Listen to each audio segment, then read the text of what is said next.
You keep fighting the same battles, don't you? The ones that feel senseless, unfair, cruel, as if life itself conspired to break you. You call them accidents, bad luck, karma, punishment.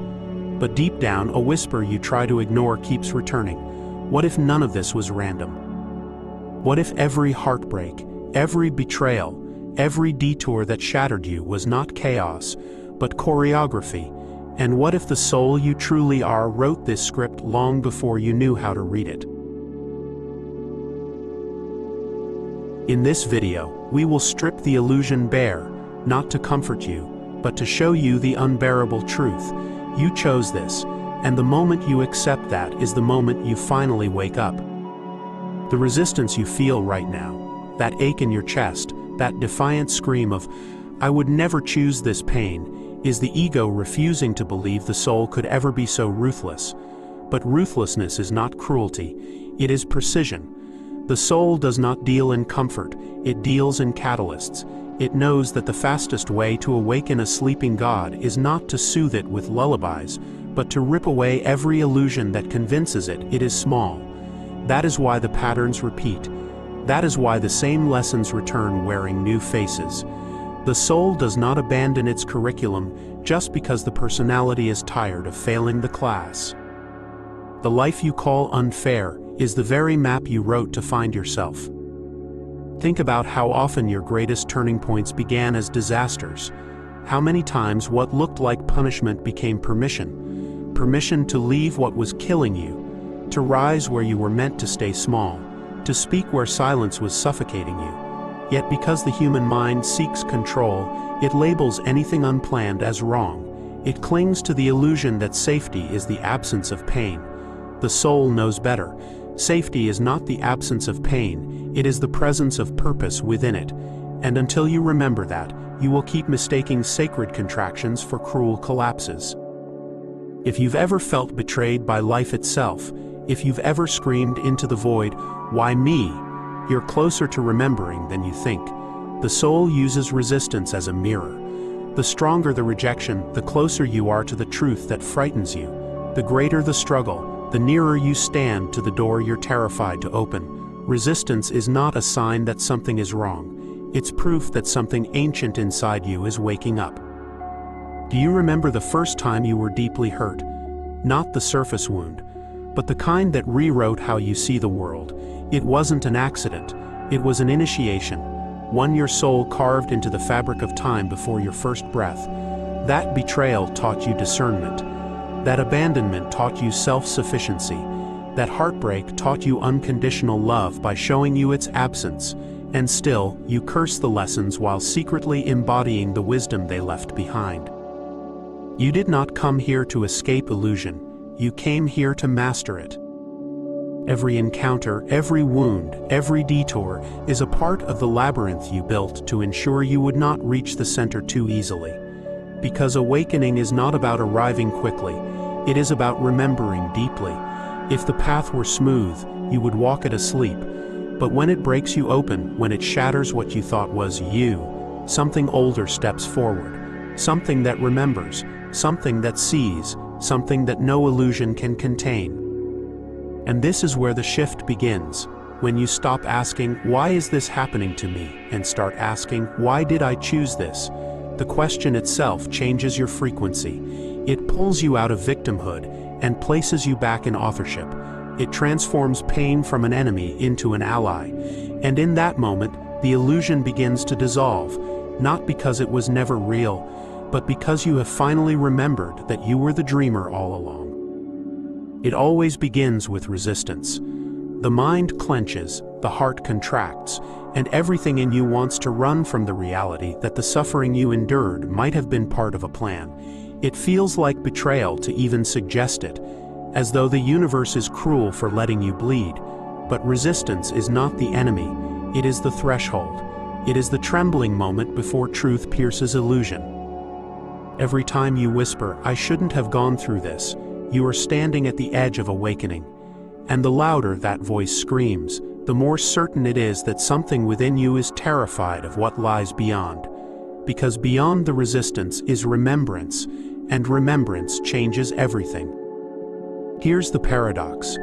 The ego sees pain as a punishment, but the soul sees it as a compass. It does not place obstacles in your path to destroy you. It places them there to redirect you, to strip away the false identities you built to survive, to bring you face to face with the version of you that existed before fear rewrote your story. The betrayal that hollowed you out forced you to confront the places where you gave your power away. The heartbreak that shattered your illusions revealed the love you were always meant to source from within. The failures that humiliated you were not there to diminish your worth. They were there to prove that it never depended on external validation. Every wound was an appointment your soul, scheduled to remind you of who you are. And the more you resist that truth, the more violently life will pull you toward it. Resistance prolongs the suffering, but surrender transmutes it. To surrender is not to give up, it is to give in.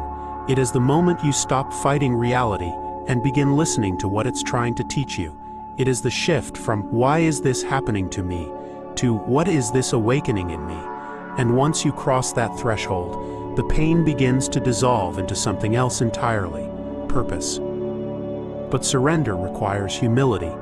It demands that you let go of the fantasy that you are the one in control. It strips you of the illusion that you know what is best for your evolution.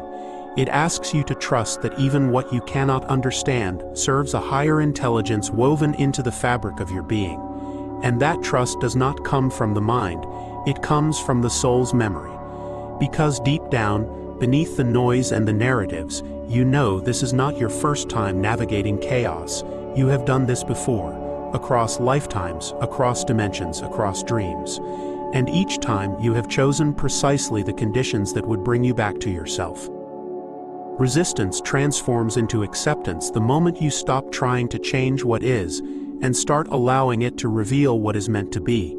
Acceptance does not mean you approve of the pain. It means you stop denying its sacred role in your becoming. It means you recognize that the darkest nights did not break you. They built the capacity for light within you. It means you see that the losses that felt like endings were actually doorways to deeper beginnings. And it means you finally understand that nothing was ever stolen from you. Everything was repositioned to awaken you.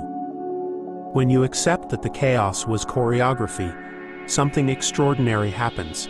You stop needing the story to be different. And when you no longer need the story to be different, you become free to write a new chapter.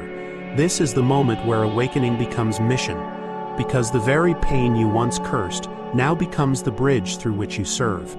The betrayal you endured becomes the wisdom you share. The darkness you survived becomes the lantern you hold for those still lost in theirs. Your soul did not choose suffering, it chose remembrance disguised as suffering. And as that remembrance deepens, you begin to see that your purpose was never to escape the illusion, but to illuminate it from within. You were never meant to transcend this world. You were meant to embody your truth so fully that the illusion itself begins to unravel around you. And in that moment, what once felt like meaningless pain transforms into sacred responsibility. The mission is not to flee the dream, it is to wake up inside it and guide others to do the same. And this is where the story shifts, where what once felt like senseless suffering begins to unveil its sacred design. You start to realize that the people who betrayed you were never just villains. They were mirrors, showing you the exact parts of yourself that you had abandoned. The moments that left you broken were not cosmic accidents. They were precise fractures meant to let the light in. And the seasons of emptiness that felt like punishment were actually initiations, stripping you of everything false so that what is real could finally emerge. Life does not wound you to weaken you, it wounds you to wake you. But awakening is never gentle. It does not arrive as a comforting whisper but as a rupture. It rips apart the scaffolding of your false self, dismantles the beliefs you once clung to, and obliterates the illusions you mistook for truth. It leaves you raw, vulnerable, uncertain, and that is precisely the point. Because the soul does not grow in comfort, it grows in the tension between what is dying and what is trying to be born. The mind will beg for familiarity, for control, for predictability. But the soul knows that safety is not found in the known, it is found in the truth, no matter how unfamiliar that truth may be. This is why so many people stop halfway. They touch the edge of awakening and recoil, mistaking the discomfort for danger. They retreat into old patterns, old identities, old narratives because the void between illusion and truth feels unbearable. But what they do not yet understand is that the void is not a punishment, it is a womb. It is the sacred in-between, where the soul rearranges itself before emerging in a form that is closer to its original essence. And if you can learn to stay there, to breathe into the emptiness without rushing to fill it, you will discover that the very ground you feared was falling away was only clearing space for who you were always meant to become. There is a reason why the darkest nights of your life often precede the brightest dawns. It's not because the universe is cruel, it's because the soul needs spaciousness to remember itself. And spaciousness often comes disguised as loss. You lose relationships that no longer match your vibration. You lose jobs, dreams, and identities that once gave you meaning. You lose control over the narratives that once made you feel safe. But none of this is destruction. It is precision. It is the soul pruning away everything that cannot survive the frequency of who you are becoming. When you understand this, something shifts. The suffering doesn't vanish, but it stops feeling like chaos. It starts to feel like choreography. Every person, every heartbreak, every detour, you begin to see how they were all perfectly timed to activate the next layer of your remembrance.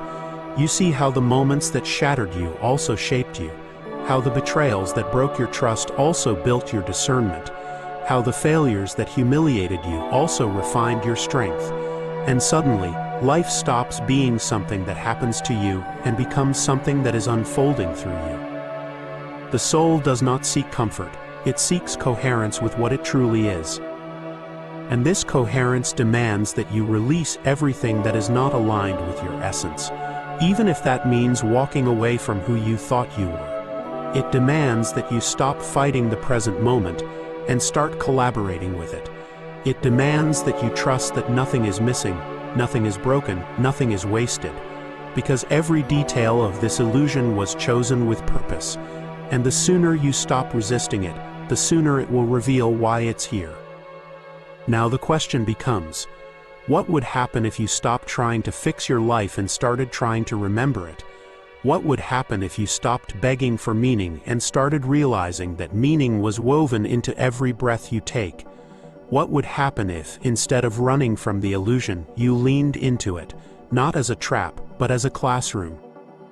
Then something extraordinary begins to happen, not outside you, but within the very core of your being. The more you stop resisting, the more the illusion transforms. What once looked like punishment begins to reveal itself as preparation. What once felt like abandonment begins to glow with the quiet pulse of divine timing. You start noticing that the relationships that ended weren't failures, but finish lines, thresholds your soul had agreed upon long before you were born. The opportunities that slipped through your fingers were never meant to stay. They were meant to redirect you to the path you promised yourself you would walk. Even the moments that broke you open weren't accidents. They were pre-written chapters in a story whose ending has always been awakening. You did not fall off your path. Every stumble was the path. It's here that the illusion begins to dissolve from within. Life stops being a chaotic series of unrelated events and starts becoming a carefully constructed map. Each heartbreak is a coordinate, each disappointment is a signpost, each loss is a bridge. And when you look back with awakened eyes, you can trace the invisible hand of your own higher self guiding you through it all. It becomes obvious that your soul is not trying to sabotage you. It's trying to steer you. The pain was never the enemy. The enemy was always your resistance to what the pain was trying to show you. And that resistance, that deeply human instinct to cling, to control, to demand certainty, is precisely what keeps most people trapped in the same cycles for lifetimes. They keep trying to fight their way out of what they were meant to feel. They keep trying to rebuild the same walls that were meant to fall. They keep trying to make sense of a plan that was never designed to be understood by the rational mind. But you are not here to make sense of the plan. You are here to remember it. You are here to live it. And the moment you surrender the need to control how your life unfolds is the moment you begin to walk in harmony with the intelligence that designed it. Surrender is not defeat, it's alignment. It's the recognition that you were never meant to carry the weight of every question, every doubt, every unknown. It's the realization that your soul wrote this story with a wisdom your human self could not possibly comprehend. And the paradox is that the moment you stop trying to escape your circumstances, you gain the power to transcend them. The chains dissolve because they were never real. They were always lessons in disguise. And when the lesson is integrated, the illusion loses its hold.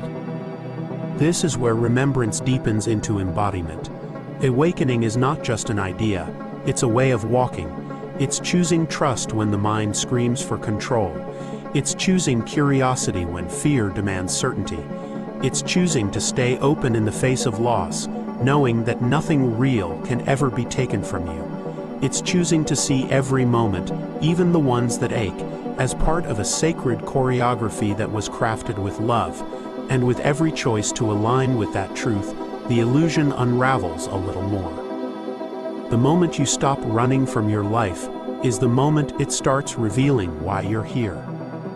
And when that realization takes root, something subtle but irreversible shifts inside you. Life stops being a test you are trying to pass. It becomes a temple you are learning to walk through with reverence. Pain no longer feels like punishment, it feels like communication. Uncertainty no longer feels like chaos, it feels like creation. And every obstacle that once made you question your worth becomes an invitation to embody more of who you truly are. So the question now is not, why is this happening to me? But rather, what is this trying to awaken within me? The question is not, how can I get back to who I was? But, how can I remember the part of me that was never lost? The question is not, when will this end? But, what am I meant to become through it? Because in the end, awakening is not about escaping the illusion, it's about mastering it. And mastery begins when you recognize that the illusion was never against you. It was always for you. And if these words are resonating, there's another piece of this puzzle you cannot miss. In a previous chapter of this journey, spiritual awakening isn't real. You're remembering who you were before all this. We walked through the raw dismantling of the false self, the collapse that must happen before remembrance can take root. That video dives deep into the part of this path most people try to skip. The ego death, the dark night, the uncomfortable unraveling that prepares you for everything you're now beginning to understand. If this moment feels like the map is finally revealing itself, that chapter will show you the terrain, and together, they form the complete story of why none of this was ever random. And so the spiral turns again, from surrender into purpose, from remembrance into creation. Once you begin to see that none of this was random, you also begin to sense that none of it was meaningless. Every betrayal carved space in you for discernment. Every rejection redirected your path toward alignment. Every emptiness that once felt unbearable became the womb for something higher to be born. And now, standing on the other side of the illusion, you realize that life was never trying to destroy you, it was sculpting you. Like a master craftsman chiseling marble, each blow that felt cruel was revealing the shape that was hidden beneath the stone all along. Nothing was wasted, even the pain was precision. From this vantage point, the idea of coincidence dissolves completely. The people who walked in and out of your life were never random encounters. They were actors reading lines from a script your soul wrote, each one carrying a specific frequency meant to activate something within you. The one who abandoned you taught you how to stand alone. The one who betrayed you forced you to confront the places you were betraying yourself. The one who loved you too soon or too late reminded you that timing is not a mistake, it's a design. All of them were teachers. All of them were mirrors. All of them were invitations to remember. And in this remembering, a deeper truth reveals itself. You are not just a participant in this illusion, you are its architect. The patterns that once felt like traps are now revealed as contracts you willingly entered into. The struggles that once made you feel powerless were agreements your soul made to evolve beyond the limits of its previous expression. Even the moments that broke you were part of a larger symphony composed to bring you to this exact note. The note of awakening. And it is here, at this sacred intersection of pain and purpose, that you realize something extraordinary. You chose this. You chose all of it. But this realization is not meant to burden you with guilt or shame. It's meant to set you free. Because if your soul chose the illusion, it also chose the way out. If it chose the pain, it also chose the power. If it chose the forgetting, it also chose the remembering. And that means nothing in your story is irreversible. Nothing is wasted. Nothing is final. The moment you decide to see your life as a deliberate design, you reclaim authorship over the narrative. You stop being a victim of circumstance and start becoming a conscious co-creator of destiny. And this is where the real work begins. The work of aligning your daily choices with your soul's original blueprint. Because remembering who you are is only the first step. The next is living from that remembrance. It's not enough to know that you are infinite. You must act as if you are. It's not enough to see that everything is part of the plan. You must trust the plan even when it terrifies you. It's not enough to glimpse the purpose behind the pain. You must embody that purpose and let it shape the way you move through the world. Awakening isn't the end of the story. It's the beginning of authorship. At this stage, fear begins to lose its grip on you. Not because fear disappears, but because you understand its role. Fear was never an obstacle. It was a compass pointing you toward where your growth lives. Resistance was never a punishment. It was a doorway disguised as a wall. Doubt was never an enemy. It was a guardian keeping you from rushing into what you weren't yet ready to receive. And once you integrate these truths, life itself transforms from a battlefield into a classroom, from a prison into a pilgrimage.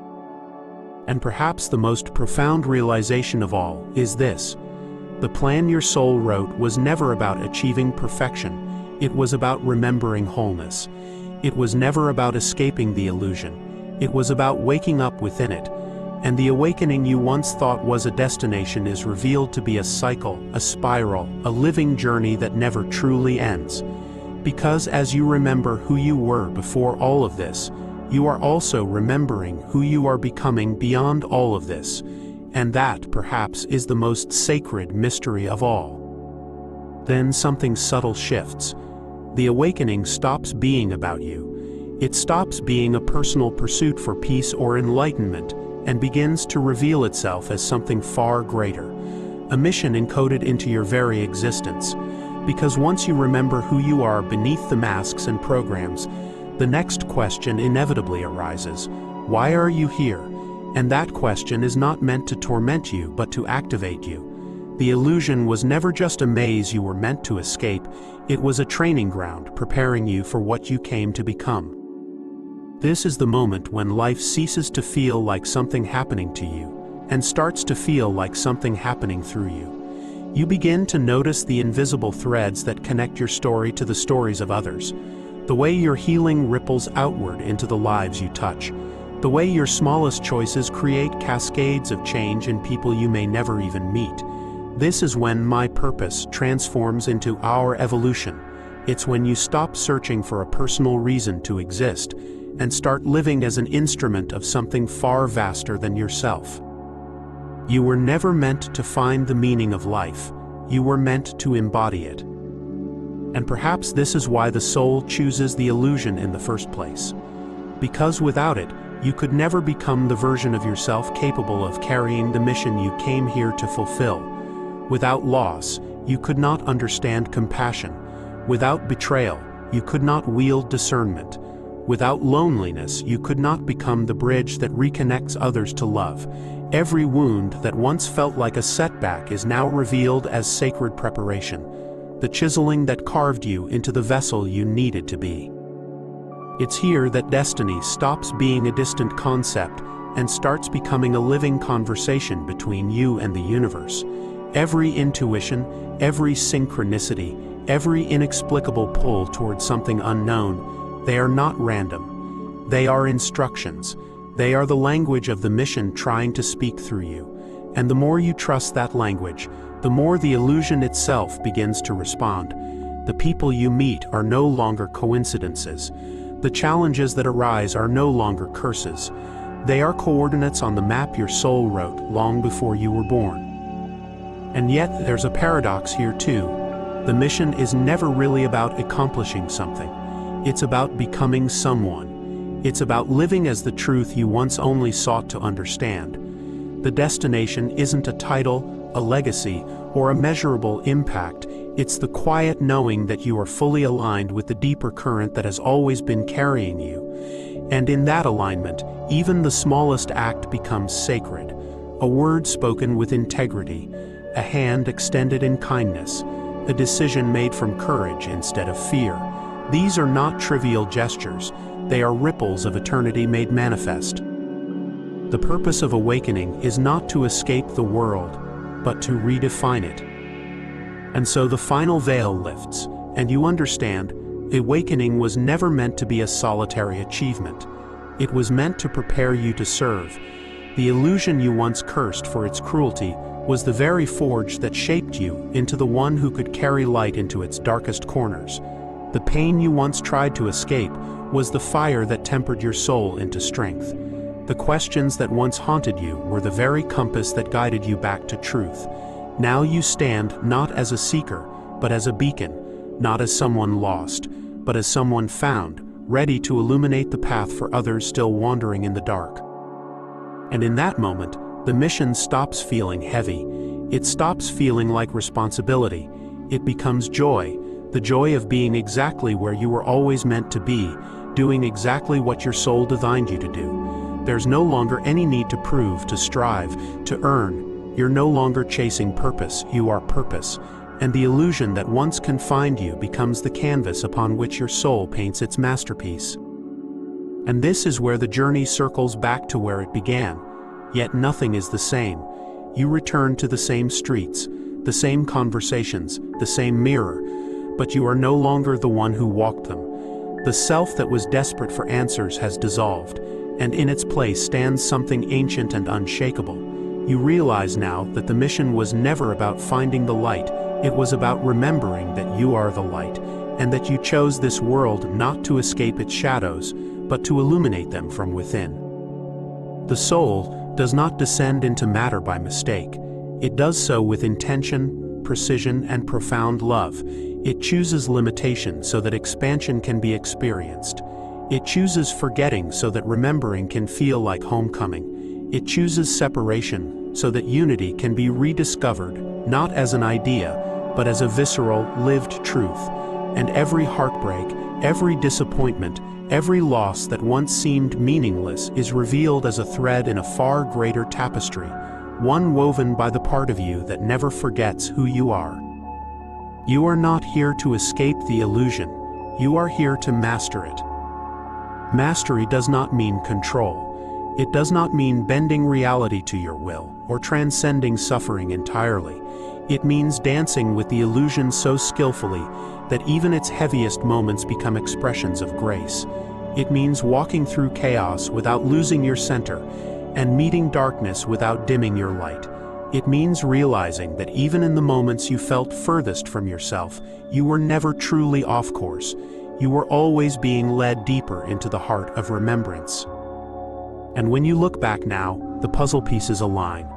The betrayals that shattered your trust taught you where true loyalty lives.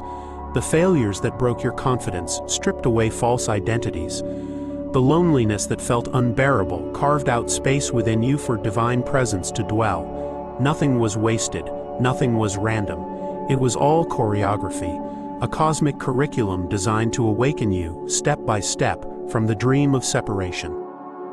This is why resistance slowly melts into reverence.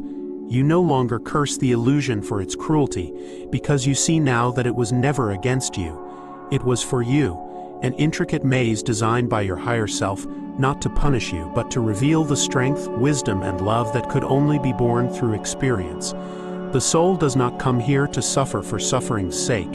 It comes to remember itself in the most unlikely of places, in heartbreak and chaos, in silence and noise, in doubt and faith. The illusion was never your enemy. It was the language your soul spoke to help you find your way home. And so the mission concludes not with triumph, but with peace, a peace that does not depend on answers or outcomes, but on the unshakable knowing that nothing was ever out of place. The people who hurt you, the choices you regretted, the detours you cursed, they were all part of the map, and the destination was never somewhere out there. It was the remembrance of what was always here. Now, as the final veil dissolves, a new question rises, not from the mind, but from the soul. What will you do now that you remember? What will you create, embody, and give, knowing that this life is not a punishment but a stage for your highest expression? Because the illusion does not end when you awaken, it transforms, and in your hands it becomes a masterpiece. This is the point where awakening becomes embodiment, where knowledge becomes action, and remembrance becomes creation. You do not need to escape this world to fulfill your destiny. You need only to live from the part of you that planned it. The illusion remains, but now you see it for what it truly is, a sacred playground for the soul. And with every breath, every choice, every heartbeat, you write the next verse of a story that was never about survival. It was always about becoming. Then let this final breath of the message settle deep into the chambers of your being. You were never lost, you were never behind, and you were never broken. Every step, every wound, every detour was part of a plan older than time, a path your soul traced before you ever drew your first breath. You are not here to become more. You are here to remember that you were always everything.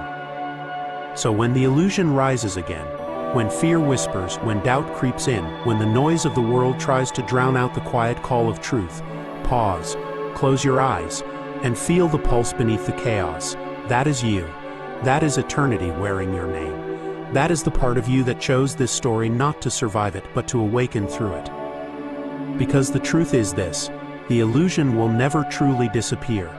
But once you awaken to the author behind it, it ceases to control you. It becomes a canvas, and you become the painter. It becomes a dream, and you become the dreamer. It becomes a labyrinth, and you, the soul that built it, know every turn by heart. So I'll leave you with a question that only your soul can answer. If every person, every heartbreak, every fear was chosen by you, then who might you become once you stop resisting the script and start remembering the writer? And maybe, just maybe, you'll see that awakening was never about leaving the illusion. It was about realizing that the illusion was always you, calling you back home.